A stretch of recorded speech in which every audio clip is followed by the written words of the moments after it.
so sweaty. Sweating You're sweaty, already. man.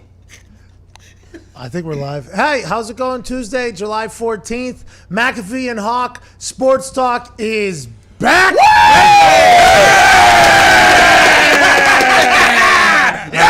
By the way, there is a shirt for the show here. McAfee and Hawk and Sports Talk and things of that nature. Okay, that's what you get here every Monday, Tuesday, Thursday, Friday, except when the handsome man that seems to be calling us from a sauna right now is playing in the super celebrity only golf tournament, the American Century Championship. Co-host of the show, Super Bowl champion, AJ Hawk. Wow! Yeah! Incredible! Woo! What's up, guys? Good to be back. It's been a while. I feel like I haven't been on here with you forever. I know, Pat, you've been grinding away while I've been out of town I'm still currently out of town, but coming to you remotely from Wisconsin somewhere. But yeah, man, how's it been going so far? I like the shirt. You look good. Oh, thank you. I like the shirt as well. Store.patmcafee.com. I feel like we'll probably have it on sale within the next, maybe don't buy it right now. We'll probably put a sale on it here at some point. Okay. Good advice. So don't buy it yet. We'll put a sale up at some point. Actually, we'll probably by the end of the show, the sale will be up on the shirt. So we'll go hashtag McAfee and Hawk promo code for 20% off this shirt right now. Oh, not right now. It's going to take a little bit. CFO Phil has to put that in right now. He's learning about that on air as we go. Put it in your shopping cart. So he has to put it in the shopping cart. Don't check out, though, because Phil has to activate said promo code at the website. So by the end of the show, store.patmcafeeshow.com, McAfee and Hawk should be 20% off. Hashtag McAfee and Hawk. Okay, let's get to it, though. Last week, man, I'm so happy that you go out to those tournaments, but they need to put you on fucking TV every once in a while. I saw you one time for a 15-foot putt. Then I guess there was a closest to the pin thing, somebody says. But aside from that, there was no AJ Hawk out there. How was the week? We missed seeing your handsome jawline.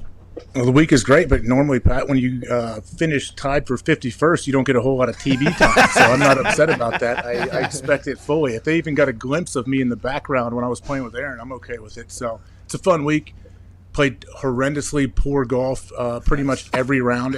Every round I had a spurt where I played all right. Like the last day on Sunday, I was playing with Aaron and Brian Baumgartner from the office. And all you want to do out there is stay away from double bogeys. So that's what gives you -2 points. It's a whole Stableford system. You want plus points. I started out double. But then all of a sudden, and I didn't put it together in the front nine. Then the back nine, I went birdie, par, birdie or something at one point, and then double. Just that's my game, man. Up and down, it's a roller coaster. How is it, though? You have to feel a little bit of pressure knowing that every single shot, whether it's god-awful or incredible, could get cut to at any given point. I mean, and you're not out there. You have 75 kids. You got a show every day that you do sometimes whenever you have time for it. I mean, you got all this going on. When you won it, did you do better than you were expected or exactly how you expected? See, I always go in expecting to win. And I did much worse than I expected. When I was T51 and I was -9 after day one, I was in the dumps. That's how it goes, though, man. That's golf for me. I'm super inconsistent. I don't play a whole lot. A lot of those guys you talk to that play in that tournament, like Kyle Williams, I played with him round one. Kyle almost won the thing. I watched him play. He shot like a cool 70 on Friday out there. He hit 0 bad shots. Like he legit did not hit a bad shot. And from 150 and in, he was up and down. Like he's perfect. But I think he plays 6-7 days a week, grinds on his game, works on his game like that. Hey, that's not going to be me. D-tackle who's that good at golf. Kyle, he's athletic. Kyle's very, very athletic. I think people don't give him enough credit. But I think that Marty Fish guy, I watched him and Kyle battle it out a little bit there. And Smoltz was in the group as well. And Smoltz just a putt wouldn't fall for him. He was always close, but a putt wouldn't fall for him. So they're like, the commentators are talking, as soon as putts start falling for Smoltz, he's probably going to run away with this thing. So he's very good. They were very good at golf. I mean, it looked like we were watching like professional golfers. And Marty Fish, tennis player or whatever, did you get a chance to talk to him? Is he a cool dude? He went for it on 18 when he could have laid up. He would have won. He goes for an eagle, almost hits the thing out of bounds, ends up at like 5 feet. He seems like an incredibly cool dude. Did you get a chance to chat with him at all? Yeah, Marty's awesome. He's been there probably longer than I have. And he's always in contention, but he's never won the tournament. So this was his first year to win. He's a stud golfer. This year it's different too with no fans. It did make it a lot different, I guess. But like you said earlier, there's a lot of pressure on you when you know, hey, any terrible putt, any 5 putt I have, they can cut to on camera. Hopefully they don't try to make you look too bad, but they have to show a decent amount of shots. But there was no fans there, so I guess you didn't have that. Like the fans, every time you know how many putts I missed from about 9 inches? Oh, those are the worst. Del Curry made me sweat one out. Yeah, down at Baja Mar. It was me and Thielen versus Del Curry and Chris Paul. And we were going against each other, and it was a battle. I mean, we were going back and forth. And Del Curry, as you know, and the world got to see, very good golfer. He and Steph Curry, both very good golfers. And Thielen, who was out there, I think, at the ACC, he hit a 3-wood 290 yards, I think. Woo! So, I mean, very good golfers. Me and Chris Paul, inconsistent, we'll say. We'll say inconsistent at that time. So it was like you could call out if something was good for somebody. Now, in your tournament, you can't do it because it's everybody competing against everybody. But whenever it's one-on-one or a team versus a team, you could call it out. There was like a 1.5 putt, right? Like 1.5. And I think Dell had seen potentially the amount of alcohol I had already digested, and it was getting very tight, and I was barefoot, and I was like, I was looking at it, and then I was looking at Dell, right? I'm like looking at Dell, like, is this thing good or not? And he's like, I want to see it. And I was like, oh my God, okay, I'll remember this, Dell. And he golfs every day. He's like, yeah, I hope you do. So I make the first one. Obviously, pimp that thing, put it pull it out, put it in the pocket, walk right past Dell. Then 3 holes later, same situation. And I did not make that thing. I don't know how people don't miss those short ones more often. Those are nightmare putts right there. Absolute nightmare putts. Yeah, that's why I told you, like, I try not, whenever I do play golf, I don't want to take gimmies. I don't want them because I want to try to make those things. But I don't know how many tiny short putts I missed during the tournament, but it was I'm sure it's up there with all the players. Like, I probably missed more putts than anyone else in that tournament. Maybe. Does everybody hang out? Didn't get last place though. Obviously, no, you weren't. You beat 19 people. Hey, hell yeah, hell yeah, bitch. Tony Romo, you beat fucking Tony Romo. Wow. The guy finishing last. What a loser. I did. Yeah, beat Romo, and I took. They have like prop bets you can take from the casino. They had Mulder versus Romo heads up, and I think in the odds it was plus 170 for Mulder. I took Mulder, and then Tony WDs. So that's an already won before the Sunday round happened because Tony had to withdraw with a wrist injury, I guess. Yeah, but you need to remember that you beat Tony Romo too. And by the way, if you're Tony Romo and you don't have your best round you've had in that first round, and you're making what, $18 million a year to call football games or something like that at this point? Back's tight. My wrist, I fucking Shit. I hit that wrist right into the rough. I mean, it grabbed me. Well, Kyle and Marty made it a 2-man race. Like after day 2, they had like 50 points each, and then the closest to them was 36. So it's not like they couldn't come back, but it was pretty much a 2-man race heading into Sunday. What was the rules for you guys hanging out with each other? Because I know that is normally a pretty awesome networking event, and you get a chance to really meet super cool people, and they have it set up in a beautiful fashion. This year, I assume it was much different. I mean, I saw the boys hop in the lake there at the end of that thing. I saw the little lake hop. I didn't see your face in there. I wish you would have made an appearance. But what was it like differently as opposed to last year? Did you get to see anybody, chat with anybody, hang out with anybody?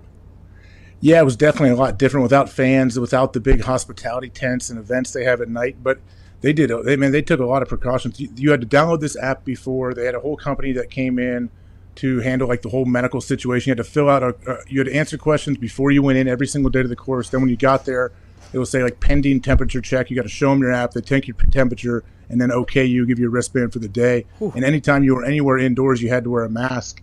You could take it off when you went to like the driving range and when you started playing. But then after your round, you didn't really get to hang out. Normally you get to hang out with everybody and clients of American Century and Corbell and NBC. This time you just had to kind of take it back to the hotel or house, wherever you're staying. You said you were allowed to take your mask off at the driving range because I assume people were giving you a lot of shit for that picture you posted without a mask on at the driving range. Not a lot of, you know what, I was surprised. Only 1 or 2 people, but I get it. I understand. But we were outside trying to stay apart. Trying to follow the rules here. I saw who you were talking to there. He looked like he was in great shape. He looked like he has spent this entire quarantine getting better. I didn't love that he shaved the beard. I believe he had a shaved beard, which I thought he could potentially come in with a fantastic beard. How was he? Was he in good spirits? He made a comment over the weekend that obviously became headlines everywhere for football fans about if there is a season. I basically questioned if there's going to be a season or not because of the current stipulation of the world with COVID-19. Or was the conversation like with him? Is he in good spirits? How's he feeling? And how good was his golf game this weekend? His golf game was great. I think he finished in the top 17th, maybe. I don't know. He's played better, but he was solid every single day. I played with him Sunday, and he played very well. He's just consistent, man. Doesn't really get in trouble. Makes the putts he needs to make. I think he ended with 35, 38 points, something that I may never see in my lifetime. Is he in good mood? Yeah, great mood. You guys throw a football together or anything? He got an 89 on Madden. Does Madden know something that we don't? When did that happen? When did the 89 come out? Who fucking cares? You want to talk about Madden ratings right now? Let's do it. Let's talk about Madden. I tell you what, I would rather. There's a lot of things I would rather do than talk about Madden ratings and get upset about Madden ratings. So he's an 89. What quarterbacks are above him? That's exactly the question that you ask, and that is why this thing is always going to be a conversation. And as a sports show host, I appreciate Matt doing this, because anytime you rate anybody, especially on a 0 to 100 scale, and you're rating every single human of an entire group of people, like, okay, especially we can now just see who this random person that we don't know. We don't know their football background. We don't know their football resume. We have no idea if this is Bill Belichick doing the rating for Madden. Not 100% sure. We don't know. It's that one guy's the face of it. What's his name? Dustin something. We put up a picture of him earlier. Maybe or something. Dustin something, but there has to be a team of people doing this because of the pure number of people. But yeah, that's the automatic thing that you do. Like, for instance, I used to hate the Madden rating because I don't play video games, but my brother and all my friends do, and they would just talk shit to me about my Madden character as if it's real life. Like, oh, you can't throw a fucking ball 15 yards, dude. Your throw strength is like a 10. Your tackle rating is like a 5 or something like that. There's the head ratings adjuster, Dustin Smith. But that is the type of thing where it's always going to be a conversation, and boy, it's got to be impossible to judge people from 0 to 100 in every single aspect of their life, including awareness. But they do it, and every single year there's people pissed off about it, and I can understand where they're coming from. If it's a scale of 0 to 100 for the Madden ratings, the fact that Aaron Rodgers is not in the 90s, like, are you kidding me? If they gave him a 93, I'd be like, that's too low. He's a B. He's a B. An 89 is a B quarterback by whoever adjudicated Aaron Rodgers. Just a B quarterback. You know, it was Gunther probably, if I had to guess. Oh, that son of a bitch is getting his hands in the Madden rating now. This guy. What's Jordan Love's rating? 71. Oh, that'll jump Hey, up. his throw power, though, is a 90. Whoa. So. Is it higher than Aaron's? I don't think so, but they were gawking about it big time. I know that. It's unbelievable. Unbelievable, these things. And the rookies get upset about it. But hey, I just want to tell the rookies, like, I don't trust the Madden rating person either. But we don't even know if you guys can get off a jam at the line of scrimmage. Like there's a lot of questions still for rookies, especially with no OTAs. Who knows what's going to happen with training camp? No preseason. I mean, for rookies, I can understand you know what you're going to do, but I'm not sure anybody else knows what you're going to do. They always get pissed. The younger players are always pissed off. It feels, and for me, for punter kicker position, nobody knows. Nobody knows. Unless you're a punter or a kicker or a special teams coach, you have no fucking idea who's crushing it, who's not crushing it, what situations go into it. So now I have to, my entire, basically, like the way people think about how I kick a ball, my life's work. My life's work from people who will never see me play live and don't know is all because of this Madden rating. And I'll tell you what, I had a problem with it there when I was younger. But then, we came back to terms with each other. They started boosting my score a little bit, and I was thankful. They brought the tackle thing up, and I was like, thank you. Now I can go in public without everybody here thinking they're much more athletic than me. And I would like it if you could change that. They were good for me. They were good to me, but I could see how people get pissed. What was your speed? Did they just give you like a 14 for speed just out of nowhere? I have no idea. I only heard it from other people, from other friends. Oh, man, how mad are you? I'm like, I don't know. Too. What am I mad about? All right, here we go. On here for this What's one, Mudhead reading? This is the Madden Ultimate Team, I believe, is what Yes, that's Yeah. what I thought. Nice hands, AJ. Your run stuff is only a 73. Isn't that an up? That was a pretty big upside for you. You love to throw that big ass face in the hole. I mean, who cares? This is so I thought you were a Your thumper. pass rush okay, is first only off, 67 on hands. Yikes. yeah, dude. Good guess, buddy. Good guess. What is his jawline? Is that down there? Do we scroll That's a down? 99, yeah, it's below. this, 99 yeah, on yeah. jawline. Team 99. Okay, good. Only No 99 CTE jawline. or concussions No documented. range. What do they have Aaron's hands at? Do they rank hands for quarterbacks? Like Probably. catching abilities? Yeah, I only say that because I don't know if he'll let me show you the video at some point. I threw a full-size football on a pontoon that he jumped off the top roof and caught a Odell Beckham one-handed grab and secured it through the catch through 10 feet down into the water. So maybe we'll show it. How electric was it? When it happened, and then when he pops back out of the fucking water. That had to be a moment out there, I would assume. Yeah, and it's the top of a pontoon boat that we're on. So he jumps off. I threw a bad throw. He goes up above his body while he's falling down, snatches it, brings it in one-handed, secures it. And like when you go, it took him like 8 feet underwater. So he's under there for 4 seconds, and we're just waiting to see whether the ball pops up, and the ball comes up first as he's holding it. Did he complete the catch? He completed it. You guys had to go ape shit out there. Oh yeah, all there's other boats around. They're freaking out. Like, what's going on with these guys? And it was just me and one other guy actually sitting there on the boat at the time, just clapping, yelling, and Aaron's in the water, going hands up, going crazy, and we're just firing the ball all over the place. Athlete, dude. That is something that never gets talked about with Aaron enough. He outruns people to the corner. He'll get the edge, and then he'll go out of bounds. Jaw strap comes off, a little bit of shit talk, smile, right back to the huddle. And now he doesn't do it as much, even though he did it last year, plenty of occasions when it needed to happen. I think that's something that gets forgotten about the older white man from Butte, I believe. Is that where Butte? That's where he went to community college. Chico, California. Yeah. So, I mean, what an athlete. I love to hear that. Snag through the water, completes the catch. Calvin Johnson, by the way, couldn't do that. No. So LaFleur They changed the rule because of Calvin. Amen. LaFleur thinking about putting Rodgers at wide receiver is what you're saying. Obviously, he saw the pontoon. Was LaFleur on the pontoon and saw these hands and said, hey, let's get another quarterback in here. Let's flank 12 out. They'll think we're doing just like the bullshit lineup thing. Yeah. They won't even pay attention. Go route from the old man with the single strap on the bottom. And then, yeah, mate, give me that. I like what we're doing here. Maybe Kuntz knows what he's doing. But that 89 rating on Madden's a bunch of bullshit still, I think. That makes no sense. Maybe they're gonna. You think LaFleur's gonna try to use Aaron as like maybe a little Taysom Hill role this year, like everyone else. If you have an athletic guy, I actually said that's what they're going to do. Is. That's what they're going to do with Carson Wentz. Because if you think Carson Wentz, his body is he's built for Taysom Hill. He can throw, he can catch, he can run. That's why they draft Jalen Hurts. Let's move the $100 million quarterback out to the Taysom Hill role. It's really, I think they will Jalen Hurts it though. By the way, I think he will have Taysom Hill type stuff going on over there. I think that was the plan for them all along. Here's AJ Hawk's rest of his rating: special teams 29, kick power not shabby, little toe basher. Okay. Kick accuracy 29. Kick return ability 15. Okay, you can catch it, you just can't move. Speed 81. Oh, hey. That's not bad. Faster than you are strong, huh?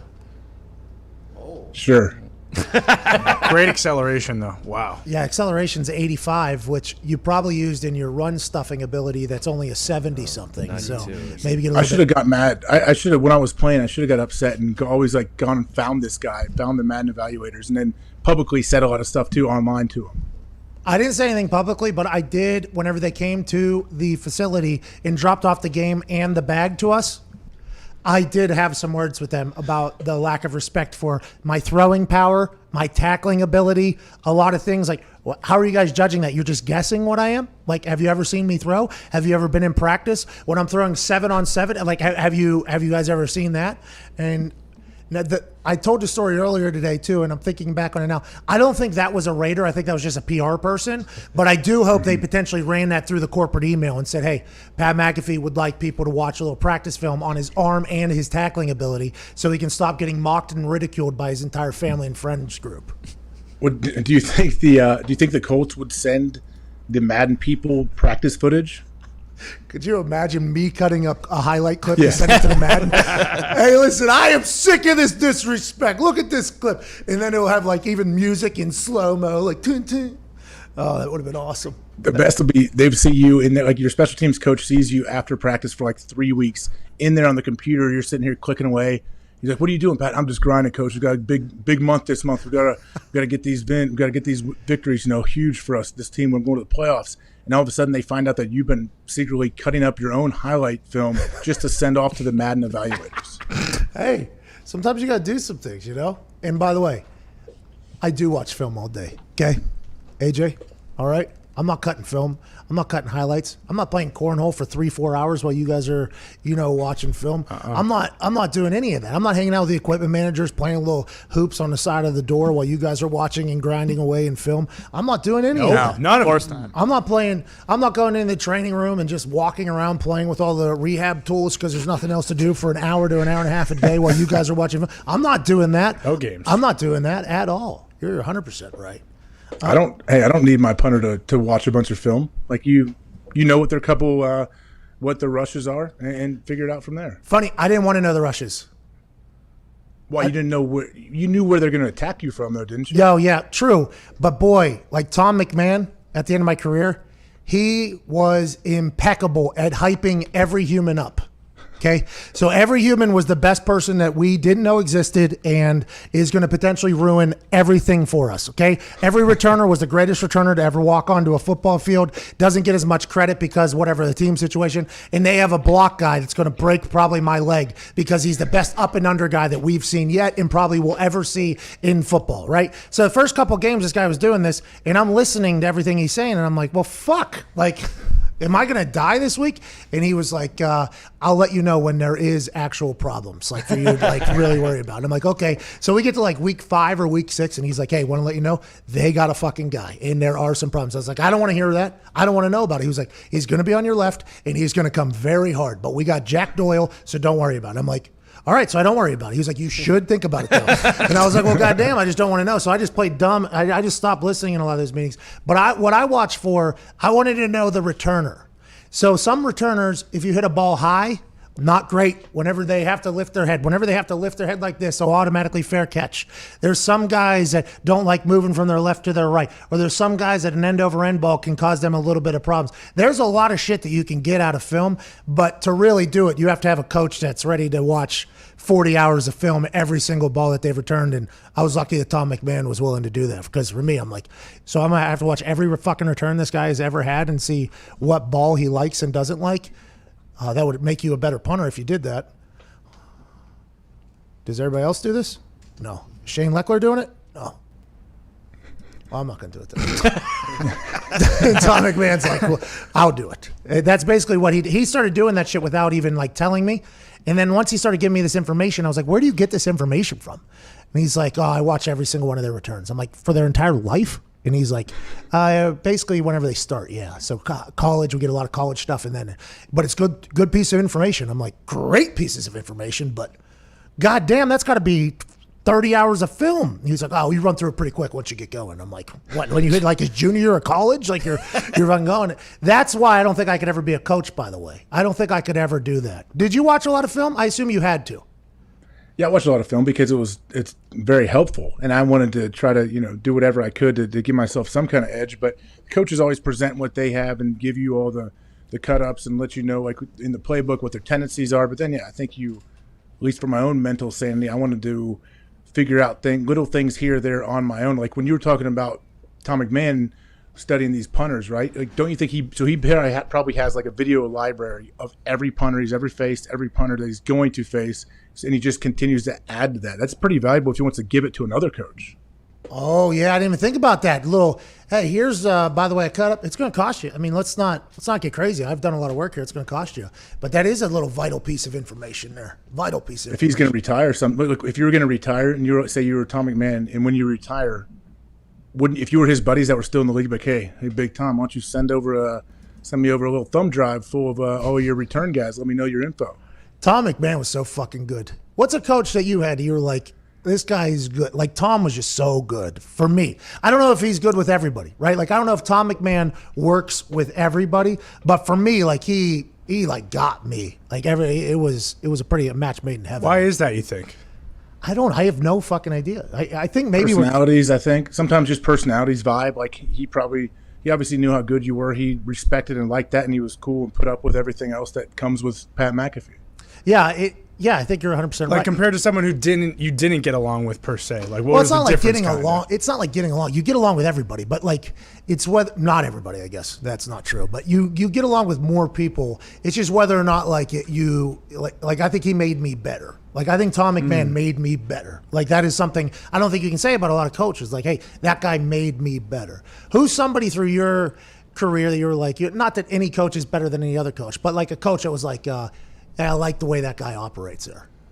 Well, I mean, I look back and I realize how fortunate I am. I had unbelievable high school coaches, college, pro too. But my first guy, like one guy that was had a huge impact, Luke Fickell. He's the head coach at Cincinnati now. He was my linebacker coach my last 2 years at Ohio State. That dude absolutely made me better, like both on the field, off the field, like everything. Toughest guy I've ever been around. He's unbelievable. I got in Matt Burke, who is with Philly now. He was my linebacker coach in Cincinnati for a year. My linebacker coach in Green Bay for 9 straight years. Winston Moss, big old dude, was coaching the LA XFL. Oh, yeah, team. yeah. If you saw anything. They owe him money still. What's that? I think they owe him money. His name was on the I'm sure. Yeah, they owe him. He's not going to forget. He'll come back. He'll chase him down to the end of time, I think, and he'll try to get that money, which he deserves. But yeah, I don't know. There's other coaches from different other positions too that I would get along really well with. And a lot of times when they don't coach you directly, it's easier to get closer to those coaches because they're not really the one that has to give you negative feedback all the time and tell you how poorly you're doing. They're the grandparents. And what you did wrong in practice. They're the grandparents. Yeah, Kevin Green. Kevin Green was the outside backers coach, so he didn't coach me directly, but I would interact with him a lot on game day and punch him in the chest, and we'd hit each other. It was just fun meathead stuff. But I really enjoyed being around him. Well, then he can just hang out with you, do the cool stuff, and then he gives you back to the parents, literally just like grandparents. You're like, right. Yeah, That's perfect. now you can yell at them. I never thought of it like that. Did you always look at it like that? What's that? The grandparents thing, like the grandparents analogy, that makes complete sense. I never thought of it. Yeah, I think that's like the standard thing. Like anytime you hear somebody be a grandparent, they always talk about like, oh yeah, it's all the plus side of having a kid, but none of the bad. You get to give them back, and that's kind of like I get to sleep at night, and I don't have to deal with their tantrums. Yeah, exactly. Do you think Bill Belichick and Cam Newton, like Bill Belichick seems to be that coach, by the way. He has this, everybody I think that's ever played for him says they have a respect for him. They like him. He's a lot different than he is portrayed he portrays himself in the press conferences. And he has an ability to draw out the best in you. I think this relationship between Cam and Bill could draw out the best in Cam Newton, and especially with how motivated he is, chip on his shoulder. He did a conversation with Odell Beckham Jr., Victor Cruz, and Todd Gurley, and it's on Odell Beckham Jr.'s YouTube. The conversation was incredible. Victor Cruz basically set up the entire situation that Cam Newton was in. 86 days he was unemployed. So he was counting those days. 86 days he was unemployed. And then his agent called him and said that the Patriots were interested. And then he looked at the Patriots schedule and he thought about how every single one a lot of the teams, they could have picked me up. They could have picked me up. So he's like spiteful too. Like he's motivated. He's in the best shape he's been. I think he even has some self-awareness where in that conversation with OBJ and Victor Cruz and Todd, he said, like, the last 2 years, I have not put out the best film. Like, he very understood that. He talked about how he played through a lot of injuries because he felt like the team needed him to. Like, I think he was trying to almost say to people, like, hey, I want, like, I put my all into the Carolina Panthers. Like I don't want the thought of me being a bad teammate or whatever is a bunch of bullshit. And then the question was, even Cam asked, like, will me and Bill Belichick be able to mesh? Like he had that question. And I think those two are going to be great for each other. And then he obviously alluded to the conversation with McDaniels where it was talked about how, filling in or coming in after Tom Brady could be difficult. And Cam told him, like, yeah, he's great. Obviously Cam complimented Tom Brady, but then he said, you're going to be able to call things, Coach McDaniels, that you've never got to call before. Like you're getting a dog right now and a ticked off dog, he said. So it's like, I wonder how that whole thing's going to go, because if they get it right, the fucking Patriots yet again here paying a guy $1 million who potentially fucking go. And it is wild to watch it from the outside. Look at this shit. See you in Tampa, boys. Yes. So I think it's going to be awesome for both of them. I think Bill Belichick's going to bring a lot out in Cam that he didn't know was there, hasn't unearthed yet. And I think the same for Cam and Bill. Like Bill, who knows, maybe he loosens up a little bit. Maybe one of these press conferences, he shows up in some of Cam's clothing. Like, is that out of the realm of possibility? He had his dog drafting for him. Okay, he had his dog. He did a TV show. He won an Emmy for a TV show for hosting a show on the Top 100 show. I think Bill Belichick is potentially becoming a new Bill Belichick, adapting to maybe his current environment. And if him and Cam get on the same page, It's going to be entertaining as all hell to watch it happen. It's going to be almost to the point where, and this sounds crazy, I don't want to say it too loud, and I don't want to be quoted for this. So I'm going to say it a different. It's almost like I'm pulling for Cam. Yes. Like I'm pulling for Cam. Like I am pulling for Cam rather. yeah. And if they What's wrong with that? Well, it's like you're pulling for the Patriots. Patriots. It's kind of like a tough. It's kind of a tough thing, you know. Like it's tough to say. No, it's okay. No, please go ahead. Go ahead. But it's let it real. out. Like I'm pulling for Cam Newton and them to figure it out, just because I want to see it happen. Yeah, so I mean, I'm absolutely I'm pulling for him. I'm not scared to pull for the Patriots or say I want them to win. Like I've told you before, I don't really have feelings either way for the Patriots. I respect what they've done. But do you remember I don't know what it was, if it was like a behind the scenes thing the Patriots did when Randy Moss was there. The Did you see Halloween. that? The Halloween thing, yeah. Yeah, when Randy's like, Bill, I mean, I know you're not going to want to come, but we got this roller skating party thing for Halloween.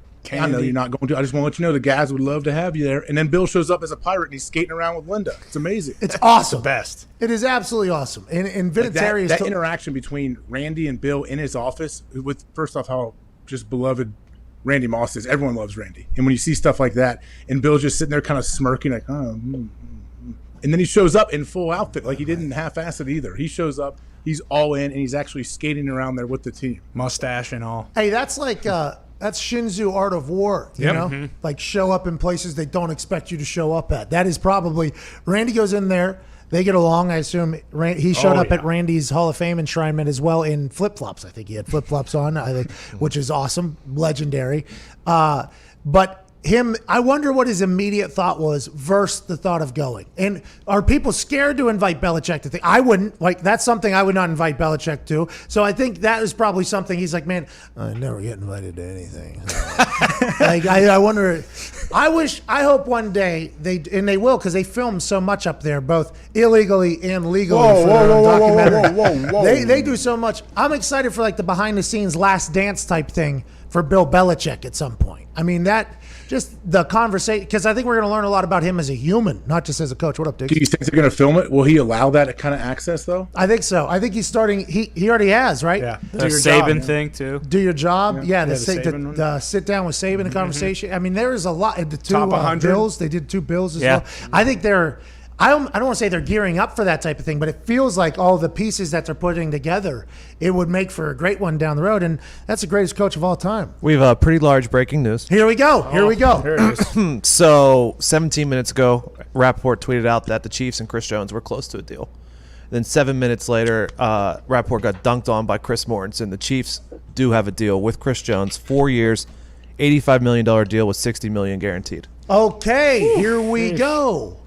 Chris Jones, franchise tag, I believe, right? Yeah. Franchise tag, D tackle. He said that he wasn't going to show up unless he got a long-term deal done. He was a absolute monster for this Chiefs team down the stretch. That Titans game, when Derrick Henry was running all over every human on earth, Chris Jones became a disruptor to the offensive line, a disruptor to the Titans game plan, and then obviously against the San Francisco 49ers, the same damn thing. Stone cold Chris Jones was a man that we knew was going to have to get paid. Number 2 D tackle in the NFL behind Aaron Donald. What a stud. And where are the Chiefs getting this money from? Nobody knows. Congrats to Stone Cold Chris Jones, who gets a 4-year extension.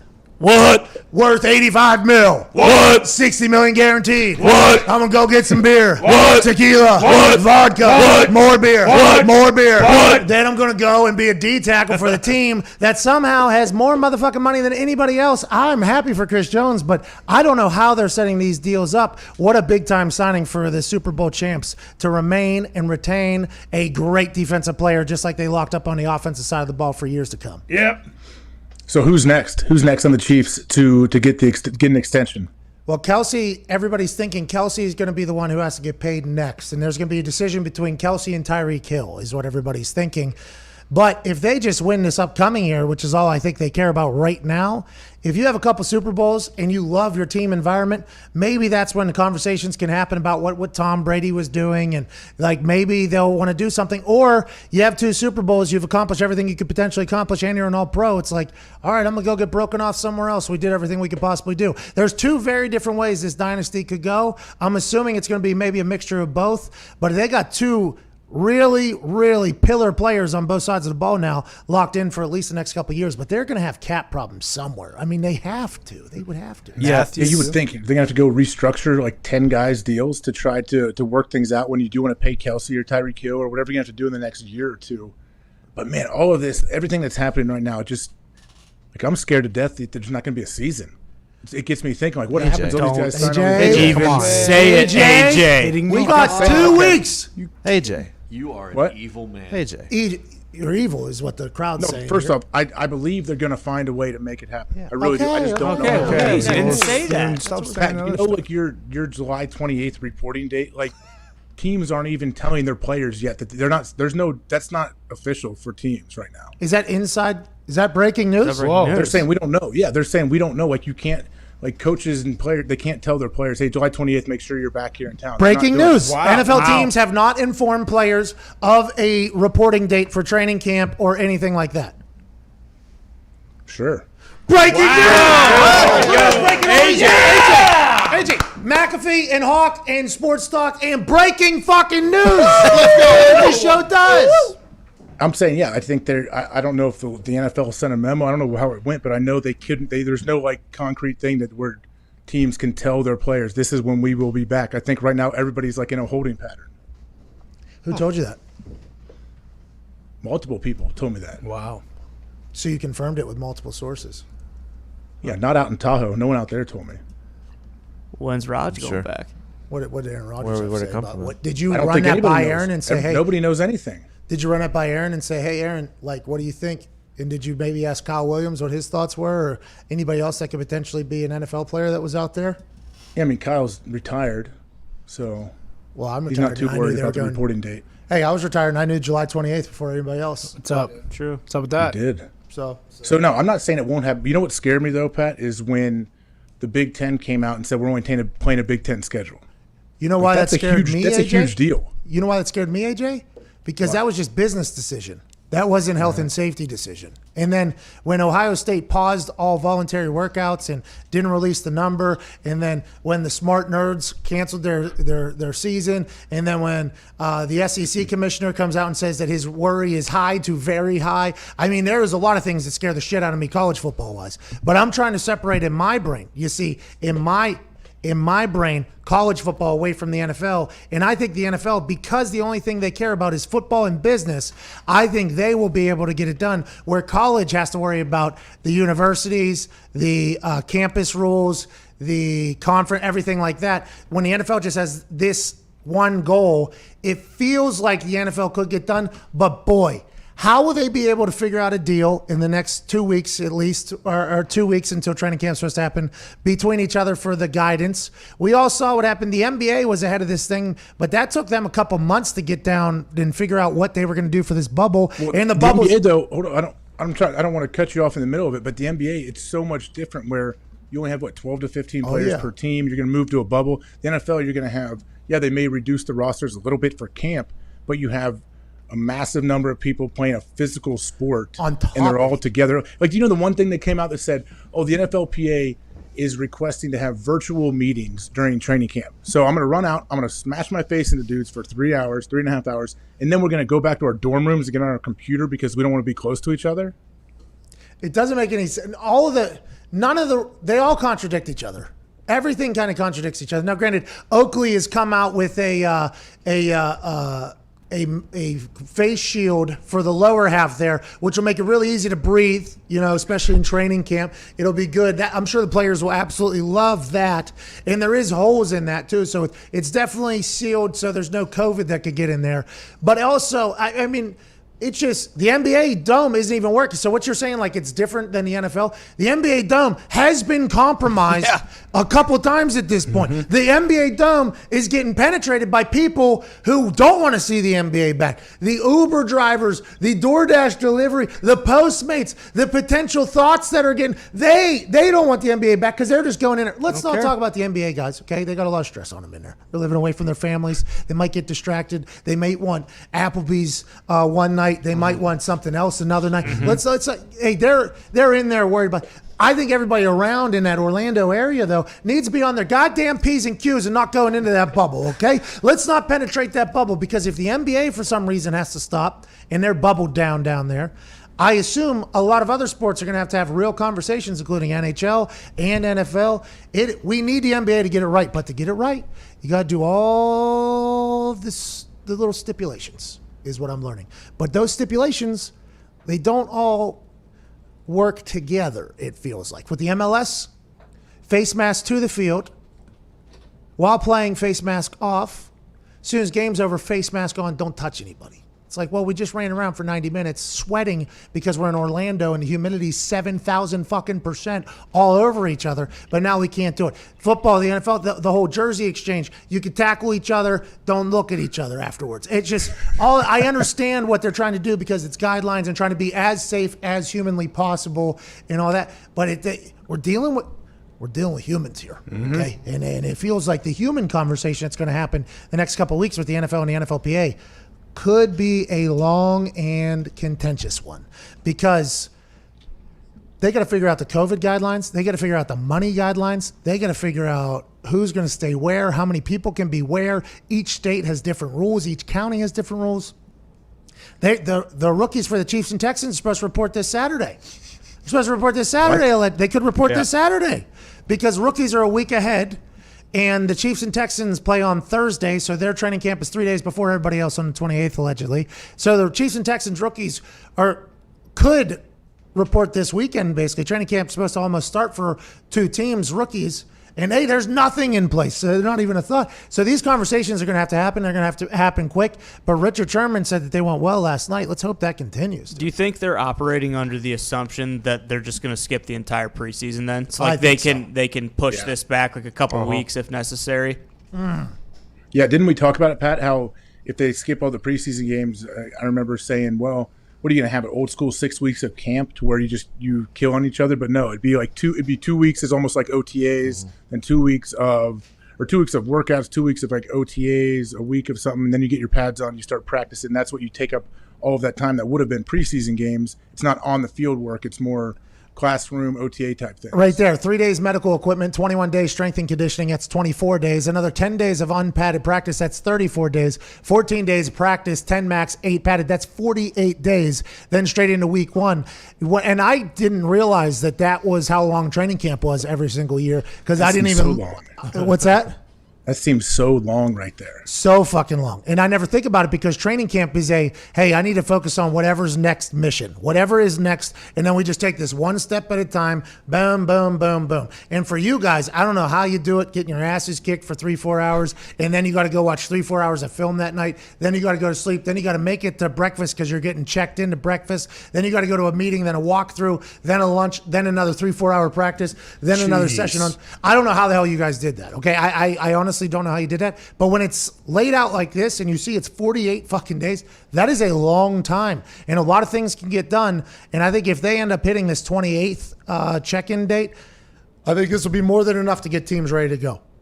But for these days, they're not talking about quarantining teams, are they, or players? They're still, like, say they have an off day.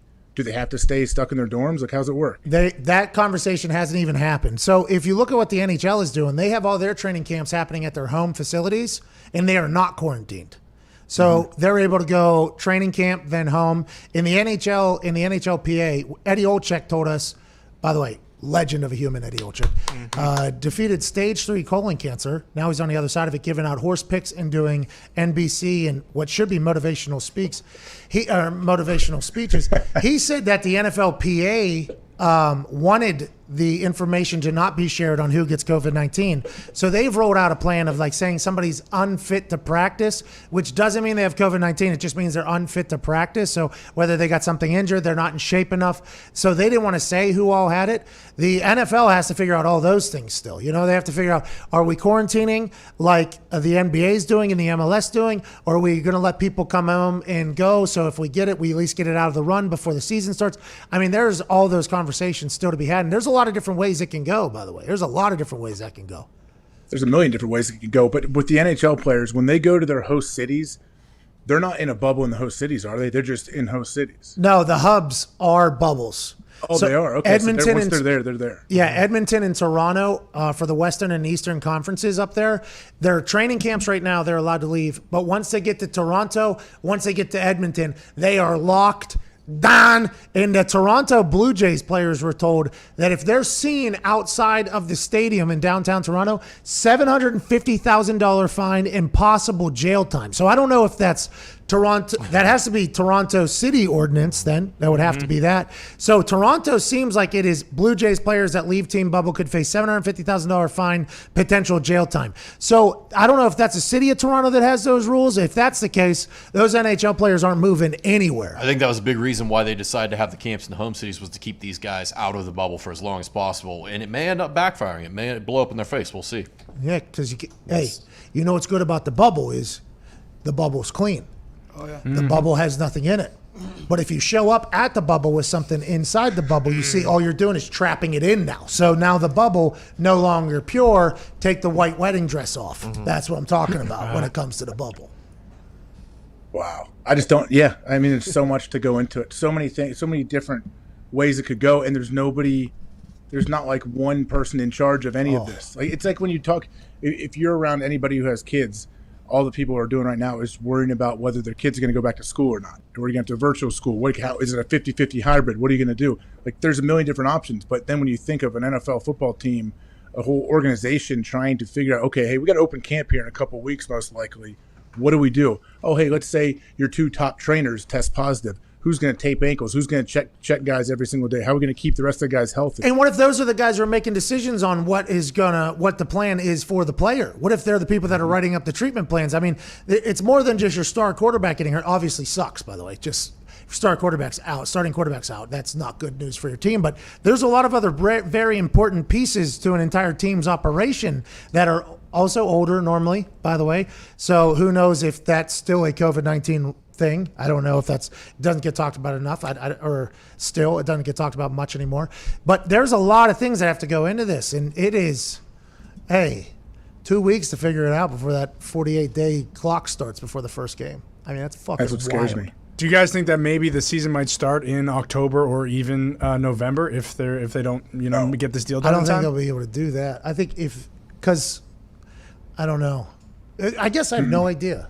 If it goes into November, they'll have to cut games out then, because they don't want guys going into January, February playing, because it would be miserable. I think in a lot of places. COVID doesn't last in the cold.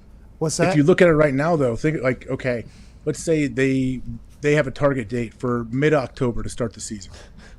Do you really think it's going to look that much different between now, or let's say August 1st and October 1st? Maybe. Yeah, they'll figure it out. Absolutely. This will be done 2 weeks. Of course. We just back in April and May, Pat, when we're like, oh, hey, football doesn't have to worry about this. AJ hasn't NFL, heard. college football doesn't have to worry. Everything's going to be situated way before the start of training camp, and here we are. You go inside 2 weeks. 2 weeks. That's it. That's it. We'll stunt the curve. Remember, we'll stunt the curve. We'll have that titty start going sideways. CTE. What were you going to say? AJ hasn't heard what? Oh, it's AJ, I was doing some studying, and COVID is afraid of getting CTE, so it will stay away from the football field. Which is good news. It's good news. Is that from Fauci? Well, it doesn't want to. You know how you get your fingers stuck between helmets. COVID doesn't want that to happen. So Sports science. We're not 100% sure that is definitely right, but close. feels good right now to say I it. like the sound of it a lot. Feels good right now to talk about it. Who at that?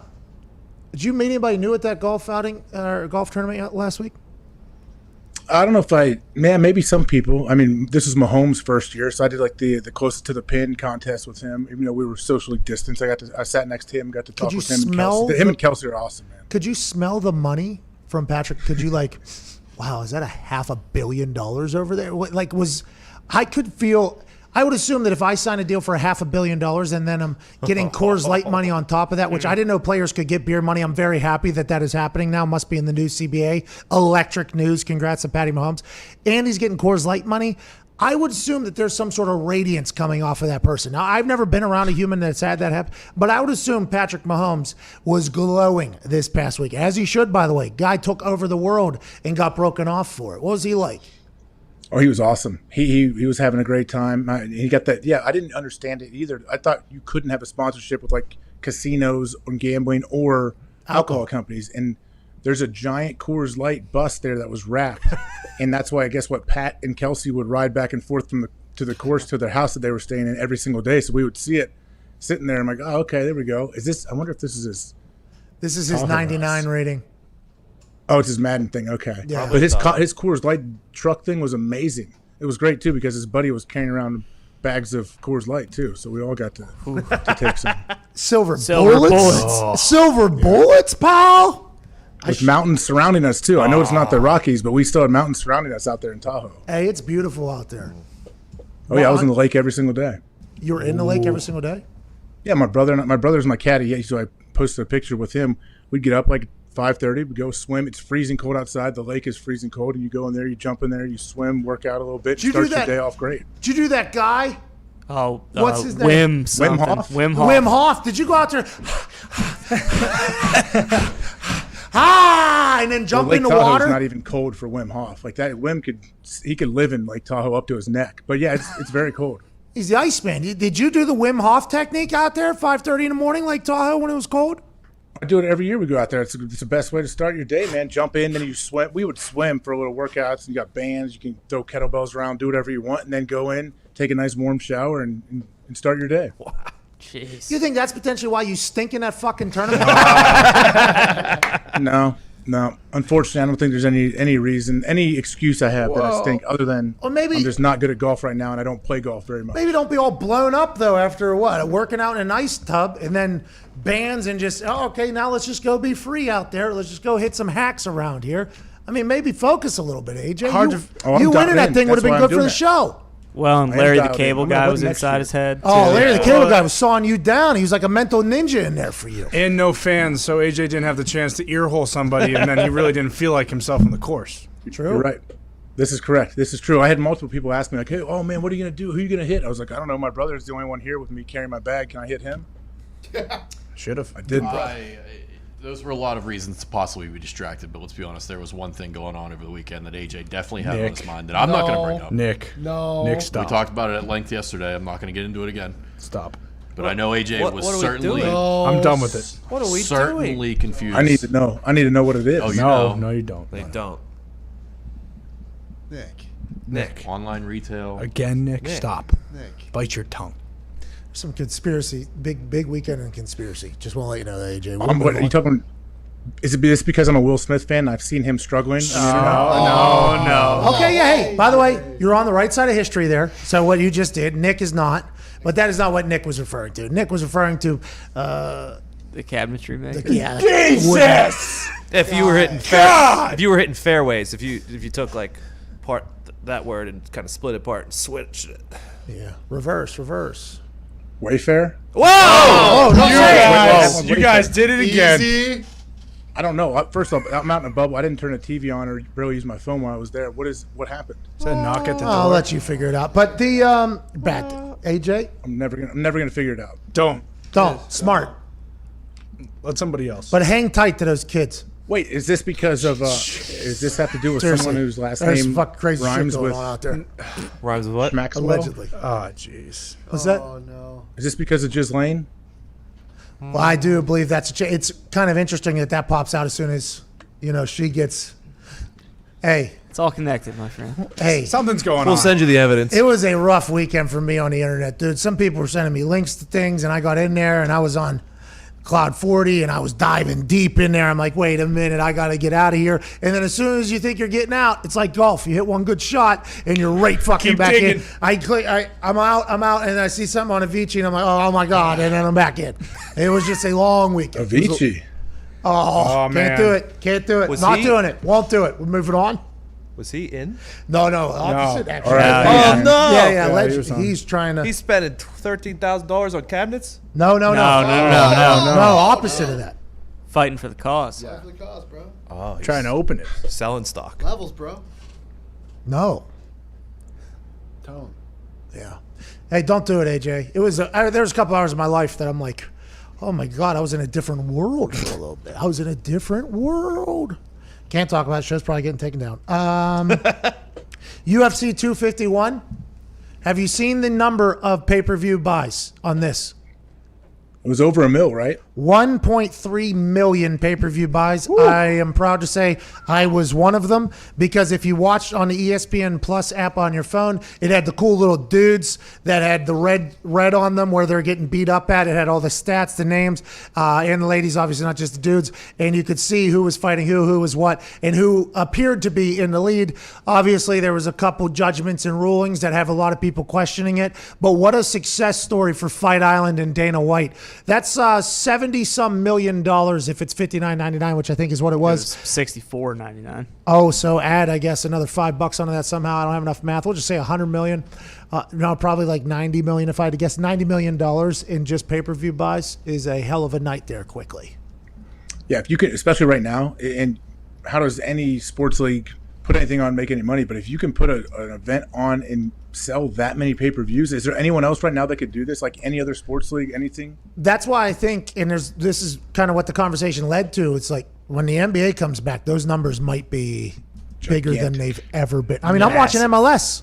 I'm watching MLS at night, and it's like captivating me a little bit. Like not anywhere near the talent level of the other soccer that's being played at the current moment, but it's a different style of soccer that for some reason I'm enjoying a lot, and I'm wondering to myself, why don't I watch MLS more often? Is it because of the current state of the world we're in, or is it because I'm actually enjoying it? It's almost like whenever you're eating food and you're incredibly high, it's like, okay, what is it here? Is this actually good, or is this good currently? That's kind of what I'm trying to do with sports here. But like the UFC thing, I enjoyed the hell out of the entire night. Now, granted, I passed out before that fight ended. I saw the beginning of it because it didn't end until 7 a.m. or whatever the fuck it was. It's like 3 a.m. But I enjoyed it. And I think that carries and bodes well for the next couple sports that are coming up here. NHL, NBA, if the NFL figures out how it happens, we're going to get some high viewership, I think. This is going to kind of continue the trend.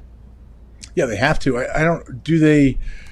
When you go back, I guess if you're a network say you're carrying the NBA, what's it going to be played on? Is it TNT, TBS? What are they? I don't even know. TNT, ABC, ESPN. The NBA, ESPN, right there at Disney too. Mm-hmm. So probably TNT and ESPN. So right now they're selling ads selling their commercials for whenever basketball does come back, and they're looking at these numbers that the UFC has created, and they're thinking like, wow, we're probably going to have record numbers, like way higher than we've ever had. So you better step up to the plate and pay more money if you want to advertise here with the NBA. But hey, you don't know. The league, the games also might not happen. We don't know if it's going to work. Hey, so here's a deal for you. It could be huge, could also not exist. So we need 80% down though that you can't get back no matter what. It's a guarantee because you are in if it does happen. But also, I mean, hey, Foxy.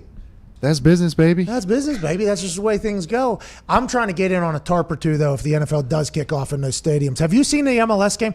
The MLS, the entire backdrop is like computer generated or whatever, and they have maybe 475 sponsors' names on the back of it. Every single company you could think of right now is on the back of it in very large fashion. I think the MLS is really marketing this well, and I'm trying to get in on that game of the NFL if they let the tarps out. You guys talked about like what other thing could get that many pay-per-view buys. With there being no fans in the stand, the NFL's going to have to make up for revenue. If you had to pay like $200 for the season, oh, smart dude. How many people do you think would pay $200 for the season to watch the NFL? This is a very, very, very 10 million people would be $2 billion. Very, very, very fucking smart by Diggs to ask that question because, boy, that is something I think a majority of humans would buy. Now, granted, they'd get into people stealing logins and that would still happen, but I think a majority of NFL fans would pay that. I don't know if $200, maybe $150 though. I think if they knew that they were going to be able to watch games over a weekend. Now, is that a guarantee you get your own team, or is that just you get all the national lineup? You can already do this cheaper though. Yeah, it's with like Red DirecTV and the package, or whatever. You can already do it cheaper than that, can't you? Yeah, but if it became the the premier thing. They would have to ruin their TV deals. So that this wouldn't DirecTV happen. pays $100 billion Yeah, to this be able would to never offer NFL that. Sunday ticket is $293 for a season. So why would you make it cheaper for people? Now? Okay, well, I just threw out a number there, AJ. Okay. Well, because people who $300 for the no, because people that don't have it would have to Yeah. would get it because this would be their only form.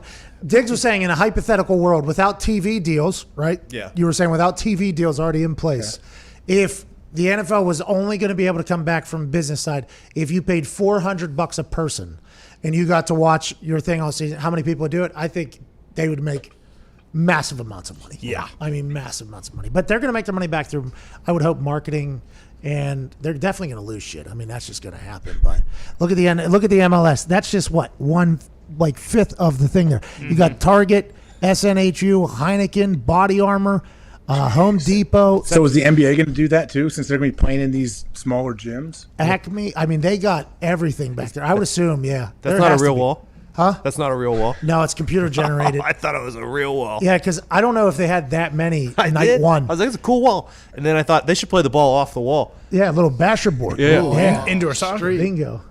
Yeah, the NBA is definitely going to do that, and the NFL is going to do that as well. You know, did you give a piece of tickets to like a group of people, like a foundation or something, every home game? Yeah, I mean, yeah. What do you mean? So, for instance, at the Colts, when at the beginning of the season, you could opt in to buy like 10 tickets for a foundation each home game, or 20 Oh, tickets. I never had that option. We just had to give them tickets that you had. We already had. Oh, so we had that started, I think, kind of later. Good idea. It was normally the coaches, right? The coaches normally had one, or then they let players start doing it at the Colts. It was a good idea. It was a cool idea. So I did it. I did it for Wish for Our Heroes, which is an Indianapolis military foundation. They serve military members. We did that whole thing, but they put up like a sign, like you name your thing. Oh, that's what. When I see like Tampa Bay must do that then, because Tampa had always multiple players like their foundation Yeah. things. I'm like, man, how does this work? How does the players get? So that's what it's from. Yeah, so whenever you buy a block of tickets for a foundation or an organization or a group, you get a sign. Mine was Pat McAfee's party, okay, with Wish for Our Heroes. The sign was down there.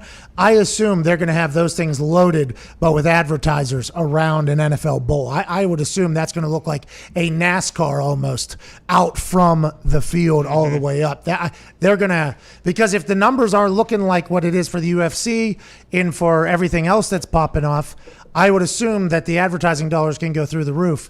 And if you're the NFL and you can't put anybody in the stands, it's like, well, here's a quick way to potentially garner back some funds. Let's go ahead and run that system, what the MLS is doing. They'll do whatever they can to try to recoup some of the money they're going to lose. And it got me thinking. I was like, oh, who's going to broadcast these games in the NBA? And it just brought me back to Tahoe. I saw our good friend of the show, Joe Buck, out there. Oh, how's Joe? Joe Buck's the best. It is the best. You gotta Joe look up Buck's his the best. Oh, it's starting. He probably beat me, but Joe was amazing because he was so. Every time I saw him, whether it was on the course, walking by him, or somewhere else, what's up, Joe? And he would just look. He's like, absolutely awful. He's like, this is I hate golf. Like he was. I guess he was playing pretty bad at times, but he had pretty good odds to win the thing going in. I was like, man, Joe must have gotten a lot better. I don't know what his final score was, but I guess he struggled and he battled hard just like I did because he was run down by the end of the 3-day tournament. But he had a sweet Jordans on, Jordan golf shoes. Well, Joe Buck's really cool. You had Jordan golf shoes on, I saw as well. I think that's why you just mentioned it, to mention that about you. You had sick golf shoes on, bro. No, I didn't have what Joe had on, the high tops. Your accessorizing was very nice, I saw, through the weekend. You had good golf costumes. Good golf costumes. Good golf costumes. Yeah, kind of. I tried. Is there super competitive atmosphere on that course by everybody? I would assume the top guys are, but everybody else really trying to win that thing. Because when I get out there, that is not my mindset. And I think, like down at Baja Mar, was a little bit different, obviously. I noticed that everybody else was actually trying to win, it felt like. Is that what it's like out there at the ACC? Like everybody in there is trying to play their best golf right there. Yeah, that's what it is. Like especially when the fans are there. Like you never really play golf to where every single shot matters, and even if you're not trying to win the thing, you're still competing against yourself. You still want to play well no matter who you are out there. That's why it's so fun, I think. You never feel that way. That's why regular golf to me is I'm bored. I get bored. I just don't play because in Tahoe, I'm like, okay, every shot matters. I have energy. I have adrenaline. I go play at home. I'm like, I'm asleep by the 7th hole. Like I just don't care as much when there's not anything on the line. And there's not a whole lot on the line in Tahoe. You make money no matter whatever place you get. Not this year. Everything went to COVID for charity, but you definitely want to play well just for yourself. Like you're competing against maybe what you got last year. Or just You make money out there? Yeah, there's a $700,000 purse. Now we're The winner gets 125. Okay. Really? This year they didn't. It all went to COVID. But yeah, But next year. Well, very nice of you guys. But Yeah, in the future, next year. that money goes into the pocket of the winner? Do you get a belt? Like, You get a belt? no, you get a big old check. The winner gets one of the big checks, like Happy Gilmore. Trophy? Right there, probably.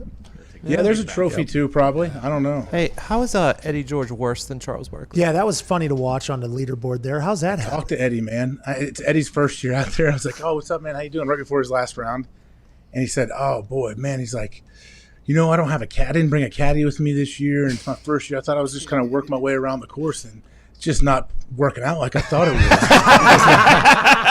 It's like, yeah, I'm with you, Eddie. I've been doing that for 9.5 years out here. How is Charles Barkley and Eddie George, how are they so athletic? Right? Like they are such athletic individuals. They are. That's just a proven fact. They have proven it time and time again, both of them. How does it happen? I hope it never happens to me. I am not a great golfer by any means, but watching him, I'm like, I feel like Charles is a much better athlete than his golf game says. And it's befuddling to me almost, but he loves the sport. I love that he loves the sport. But boy, I think I would stop if I golfed like that. The fact that they continue going, I'm very impressed by. Yeah, it would be tough. It really would. I mean, it's tough playing how I play. Like, I don't want to quit, but I'm like, geez, how many more drives can I top 10 feet into the ladies' tees? Like, that's what you start doing, and it just gets in your head. But Charles has a good time with it. I don't know, though. I didn't get to see Eddie really swing or anything. I have no idea how it looks. Like, maybe he can bomb the ball, but he's just bombing it out of bounds like I do most of the time out there. That is tough. Whenever your driver goes a long way, but out of bounds, it's really frustrating because you look at everybody else's driving, you're like, well, I just fucking alpha'd all your drives. And you play against guys that are scoring better than you, and they can't hit the ball over 200 yards. That's what's frustrating. It's Evan Fox. You just golf, described baby. Evan Keep it Fox. straight, baby. Such True. a boring. Just boring golf. Just keep chugging away. You can't hit it far enough to get into trouble. You just chug away and take your bogey and move on. Hey, I didn't know $100 and some thousand was on the line. I might go play boring golf like a motherfucker. I didn't know that is something that you would like a big check for. I was thinking about Kyle though, and Marty and Smoltz there. They probably felt a real like Sunday golf. Bro, PGA. can you imagine how nervous you'd be going into the back nine? Like, first off, Kyle was wire to wire until I think Marty sent the course record on Saturday. Sunday was the final round. Saturday, Marty shot a 63, had 10 birdies, I think, or something crazy like that. And set the course record, got 37 points in the system, however it works, I believe. That's why it became a two-man race. Can you imagine, like, trying to sleep on that lead, then waking up? They probably felt a lot like real golfers feel when they have the lead going into the final day. That'd be cool to feel. To be honest, that would be a cool thing. It would be miserable if it hit you in a bad way, though, and you're over top of that thing, and you've seen so many professional golfers do worse than what you're probably about to do. That'd be a tough thing to handle. But if you go in there and get to feel that one time, that's probably like a bucket list type feeling. Like, okay, I'm going into a Sunday in contention right now. I am in contention, and I know these last 5 holes, like any hole could either win it for me or send me potentially into 20th place. Any one shot can do that for you. One bad shot can take you out of contention. Oh, that'd be fucking awesome. That would be a pretty cool feeling, I think. Do they drug test? Oh, no.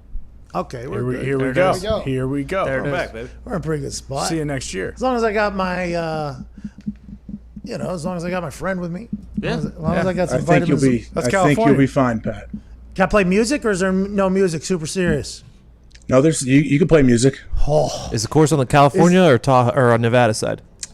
The course is in State Line, Nevada. Does it matter though? Isn't it? Well, one's legal, one's not. Nevada's Is Nevada not legal? I thought Nevada was. Yeah, I think they're It both. is legal in both.